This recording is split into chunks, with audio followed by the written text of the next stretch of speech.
আর এখানে মশলাগুলো নিয়ে নিচ্ছি, জিরে, হলুদ, ধনে গুঁড়ো, লঙ্কা গুঁড়ো, আর এখানে এই যে এখানে ওলকপি আমি ভাপিয়ে নিয়েছি গরম জলে।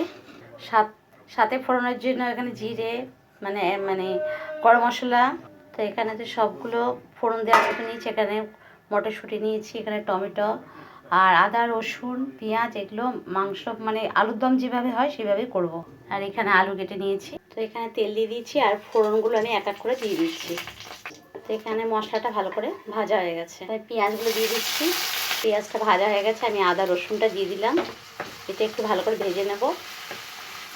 তো এখানে মশলাগুলোর মধ্যে আমি একটুখানি জল দিয়ে দিচ্ছি, পেস্ট করে নেব। পেস্টটা ভালো করে নিলে তাহলে কড়ার মধ্যে দিলে পুড়ে যাবে। তো এর মধ্যে আমি টমেটোটা দিয়ে দিচ্ছি।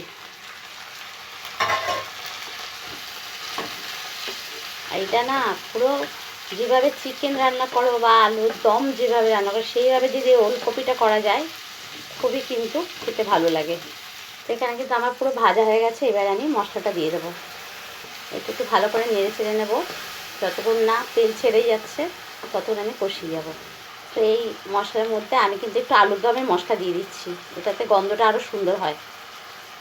তো আমি কিন্তু এখানে একটুখানি সামান্য চিনি দিয়েছিলাম, একটু যাতে স্বাদটা ব্যালেন্স হয়, একটু অল্প দিয়েছি। তো এখানে আমার কিন্তু পুরো তেল ছেড়ে গেছে। তো এর মধ্যে আমি মটরশুঁটিটা দিয়ে দিলাম। তো ভালো করে একটু নেড়ে নিই। বলে দিই মটরশুঁটিটা একটুখানি ভাপিয়ে নিয়েছিলাম। তো এইবারে আমি এই শালগম বলো, অনেকে ওলকপিও বলে, এটা আমি ভাপানো ছিল, এটাই আমি দিয়ে দিলাম। এটা ভালো করে কষিয়ে নেবো। তো আলুগুলো একটু দিয়ে দিচ্ছি। তো আমি নুন দিয়েছিলাম, আমি আর একটু নুন দিয়ে দিলাম। এখানে পুরো আমার কষানো গেছে, এবার আমি জল ঢেলে দিচ্ছি। তো আমার কিন্তু এখানে এতটুকুই জল দেবো। এবার আমি ঢাকা দিয়ে দিচ্ছি। তো আমি লাস্টের দিকে একটু ধনে পাতা দিয়ে দিচ্ছি, এটা দিলে আরও বেশি ভালো হবে। তো আমার কিন্তু এখানে কমপ্লিট। তো আমার হয়ে গেছে। তো রাখলাম বন্ধুরা এখনের মতো।